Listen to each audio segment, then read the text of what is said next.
Hello friends, welcome back to my channel. আমার চ্যানেলে তোমাদের সবাইকে খুব স্বাগত। তো এখন আমরা আছি দক্ষিণেশ্বরের মন্দিরে। তো আশপাশটা তোমরা দেখতে পাচ্ছ। তো সকালবেলা আসতে পারিনি, একটু দেরি হয়েছে, সেই কারণে সকালের পুজোটা দিতে পারিনি। তো 3টে থেকে আবার গেট খুলবে, তো সেই টাইমটা পূজা দেবো। তো আমার ফ্যামিলি নিয়ে আছে। তো আশপাশটা দেখো, তোমাদের একটু চারদিকটা ঘুরিয়ে দেখায়। এইটি মন্দিরের গেটের সামনের অংশ। দক্ষিণেশ্বরের জায়গাটা কিন্তু অনেকই বড়, সেই কারণে যতই দর্শনার্থীরা আসুক না কেন, তো এখানে কোনো রকম অসুবিধার মধ্যে পড়ে না, কোনো রকম অসুবিধা হয় না, যেহেতু জায়গাটা অনেকটাই বড়। আর দেখতে পাচ্ছ, যদিও এখন দুপুর হয়ে গেছে, সকালের পূজাটা দিতে পারিনি, সেই কারণে 3টের সময় গেট খুলবে। তো সেই কারণে আমরা একটু আশপাশটা ঘুরিয়ে দেখি। ওদিকে সামনে রানীমার মন্দির, চলো ওদিকে নিয়ে যাই তোমাদেরকে। এই যে রানীমার যে মন্দিরটা করা আছে ছোট করা, এই যে মন্দিরের প্রধান গেট, এবং ভেতর দিয়ে একটু দেখা যাচ্ছে। এখানটি আমরা প্রবেশ করব, যেহেতু এর ভেতরে প্রবেশ করার সময় আমাদেরকে ফোন, ব্যাগ সব কিছু জমা দিয়ে দিতে হবে।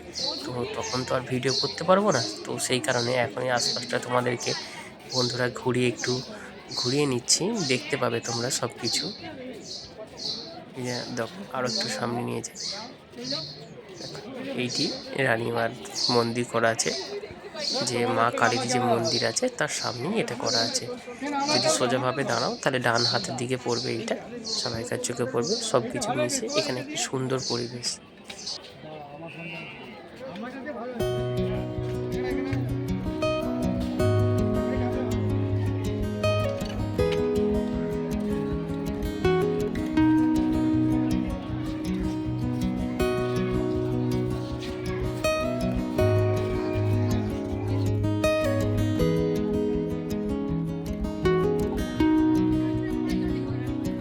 এটি গঙ্গার ধারের অংশ, গঙ্গার ধারের দিকটা, এই দিকটা। তো এখানে সবাই বসে কেউ টিফিন করছে, মন্দিরের ঠিক সাইডে গঙ্গার ধারেটা পড়বে। তো এইখানে গাছের ছাওয়ায় সবাই বসে কেউ টিফিন করছে। এই দেখো ওদিকটা, ওই যে মেন গেটটা যেটা দেখালাম, এখানেও সবাই বসে আছে। চলো এবার আমাদের সামনে একটা ঘাট আছে, তো এই ঘাটের দিকে নিয়ে যাই। এখান থেকে কিন্তু ওই যে ওভারব্রিজ আছে, ওখান থেকে কিন্তু মন্দিরটা দেখতে খুব সুন্দর লাগে।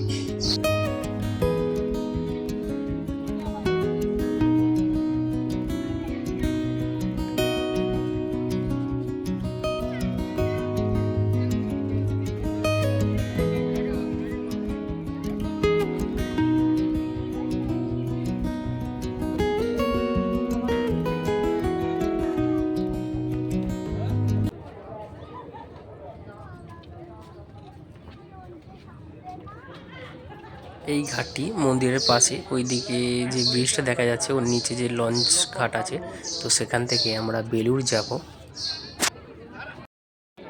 মন্দিরের পাশে এই যে ঘাটটি, এখান থেকে কিন্তু মন্দিরের চূড়াটা খুব ভালোভাবেই বোঝা যায় বা দেখতে পাওয়া যায়।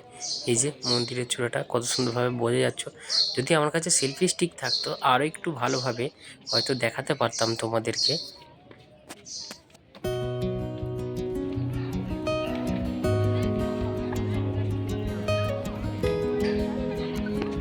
মায়ের পূজা দেওয়া হয়ে গেলে এই লঞ্চ ঘাট থেকে আমরা বেলুড় মঠ যাব।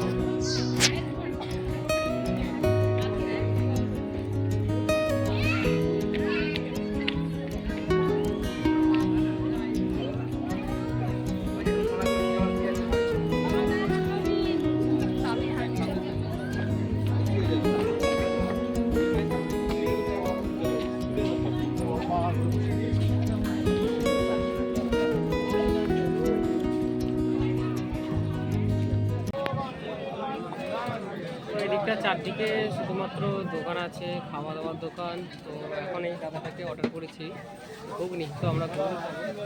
আর ঈশান বাবু তো এখন আইসক্রিম খাচ্ছে।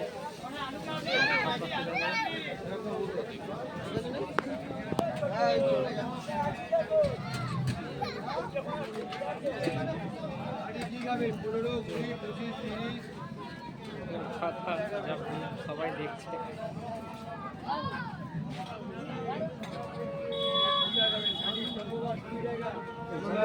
ঘুগনি চলে এসেছে আর ঘুগনি খাবো, চলো।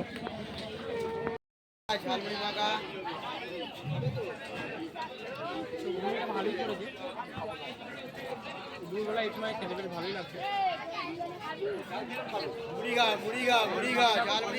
এখন অনেক কিছু দেখা করতে পারছি।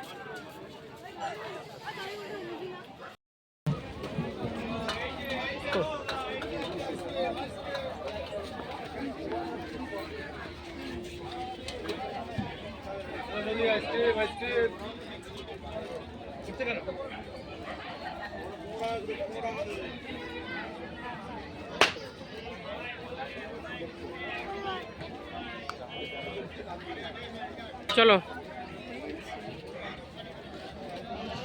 যেখানে আমরা খাওয়া দাওয়া করলাম তার ঠিক পাশেই একটা পুকুর আছে, ছোট পাড়া ডোবা আছে। তো তার পাশেই এই যে হনুমানরা, কত হনুমান, এখানে অনেক হনুমান আছে যারা তারা বসে আছে।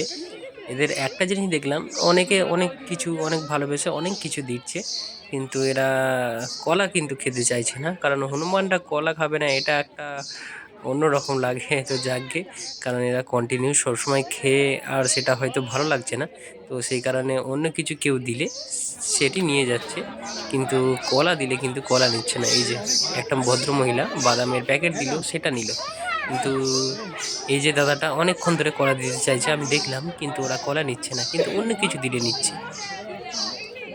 ভদ্রলোকটি ভাবলো এ হয়তো নেবে না, ও নেবে, কিন্তু অ্যাকচুয়ালি সেটাও নয়, এও নিল না, ও কলা নিল না, আর তারপরে আরেকজনকে দিচ্ছে, সেও কিন্তু নিল না।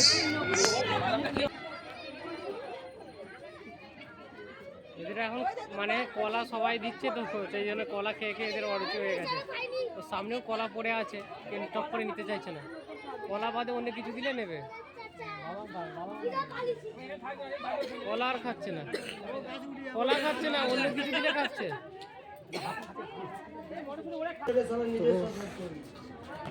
খাওয়া দাওয়ার ওদিক থেকে বেরিয়ে এসে এবার আসছি মন্দিরের গেটের সামনের দিকে যাব। তারাও তোমাদেরকে ব্যাক ক্যামেরাটা অন করি। এই যে ওদিক থেকে সোজা বেরিয়ে এসে সামনে দিয়ে হেঁটে হাঁটা পথ হেঁটে যাচ্ছি আমরা। মন্দিরের চূড়াটা কিন্তু খুব সুন্দরভাবে দেখতে পাওয়া যাচ্ছে এখান থেকে। আশপাশটা এখনও দুপুর, তো সেই কারণে রোদে সেইভাবে সে এখনও বেরোয়নি। এবার জাস্ট টাইম হয়ে যাচ্ছে, আমাদেরকেও ফোন ব্যাগ সব জমা দিয়ে লাইনে দাঁড়াতে হবে, যে কারণ ভেতরে ফোন নিয়ে ঢুকতে দেবে না, ফোন অ্যালাউ নেই, ব্যাগও অ্যালাউ নেই। তো সেই কারণে আমরা এই কাউন্টারে জমা দিয়ে পূজা দিয়ে বেরিয়ে আসবো। দেওয়ার পরে আমরা বেলুড় মঠে টিকিট কেটে জাস্ট বেলুড় মঠে কিছুটা সময় কাটাবো, দিয়ে তারপরে বাড়ির উদ্দেশ্যে রওনা দেব। এই যে বেলুড় মঠ যাওয়া লঞ্চের টিকিট 11 টাকা করে মাথা পিছু। তো মায়ের পূজা আমাদের দেওয়া হয়ে গেছে, যেহেতু ভেতরে ফোন অ্যালাউ নেই সে কারণে ভিডিও করতে পারিনি। জাস্ট আমরা ওখান থেকে 11 টাকা করে মাথা পিছু টিকিট কেটে বেলুড় মঠের উদ্দেশ্যে বেরিয়ে পড়লাম। এখান দিয়ে হাঁটছি, এটা আমরা যেহেতু এটা অনেকটাই হেঁটে যেতে হবে, তো লঞ্চ আসছে, লঞ্চে আমরা সবাই চেপে এবার জাস্ট ওদিকে লঞ্চ আসছে। এবার আমরা বেলুড় মঠে যাব, ওখানে কিছুটা সময় কাটাবো, কাটানোর পরে এবার বাড়ির উদ্দেশ্যে রওনা দেব।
যে লঞ্চ এসে গেছে, এবার আমরা সবাই ওটায় চড়ে পড়বো।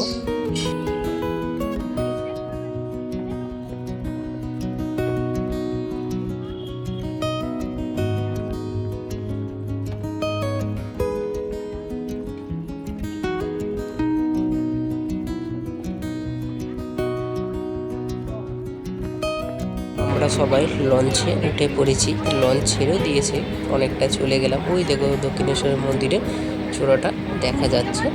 লঞ্চে 10 থেকে 15 মিনিট লাগে বেলুড় মঠ যেতে। জাস্ট বেলুড় মঠের ঘাটে নামাবে, ওখান থেকে জাস্ট একটুখানি হাঁটা পথ, একটুখানি ওখানে গেলেই আমরা বেলুড় মঠে পৌঁছে যাব। ততক্ষণ তোমরা এই গঙ্গার এই দৃশ্যটার আনন্দ নাও।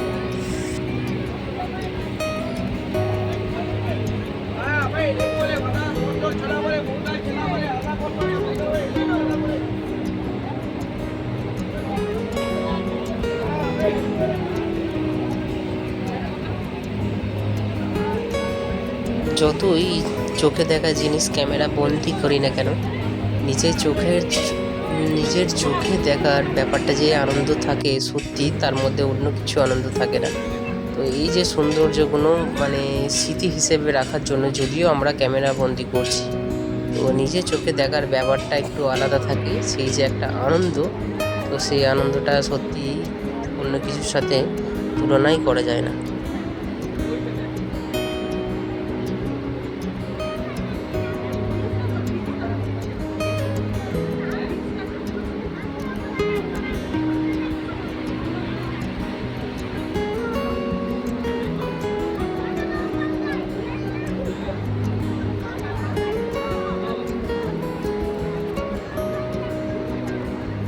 লঞ্চ থেকে নেমে পায়ে হাঁটা 3 মিনিটের পর 2 থেকে 3 মিনিট লাগে এই বেলুড় মঠে আসতে। তো কত সুন্দর লাগছে দেখো, এইটা সত্যি এক অপূর্ব সুন্দর লাগছে, যেটা এর সাথে কোনো কিছু তুলনা করা যায় না। এর ভেতরেও কিন্তু ফোন অ্যালাউ নেই, ফোনে ভিডিও করার কোনো পারমিশন নেই। তো আমি বাইরে থেকে তোমাদের মন্দিরটা যতটা পারছি দেখানোর চেষ্টা করছি। তো এই বেলুড় মঠ এই জায়গাটা আমার রিকোয়েস্টে তোমরা একবার এসো, সত্যি একটা শান্তি অনুভব করবে। মানে এত সুন্দর জায়গাটা সত্যি, আমি এখানে প্রায় এর আগেও 8 থেকে 9-10 বার আমি গেছি। সত্যি খুব ভালো লেগেছে আমার, কারণ এই জন্য বারে বারে যাই এখানে। আমাদের ঘোরা হয়ে গেছে, এবার বাড়ির উদ্দেশ্যে রওনা দেব। ভিডিও ভালো লাগলে বন্ধুরা অবশ্যই লাইক করো, কেমন হচ্ছে সেটি কমেন্ট বক্সে জানিও। ভিডিও কেমন হচ্ছে আমার, যারা নতুন তারা অবশ্যই আমার চ্যানেলটাকে সাবস্ক্রাইব করে আমার পাশে থেকো।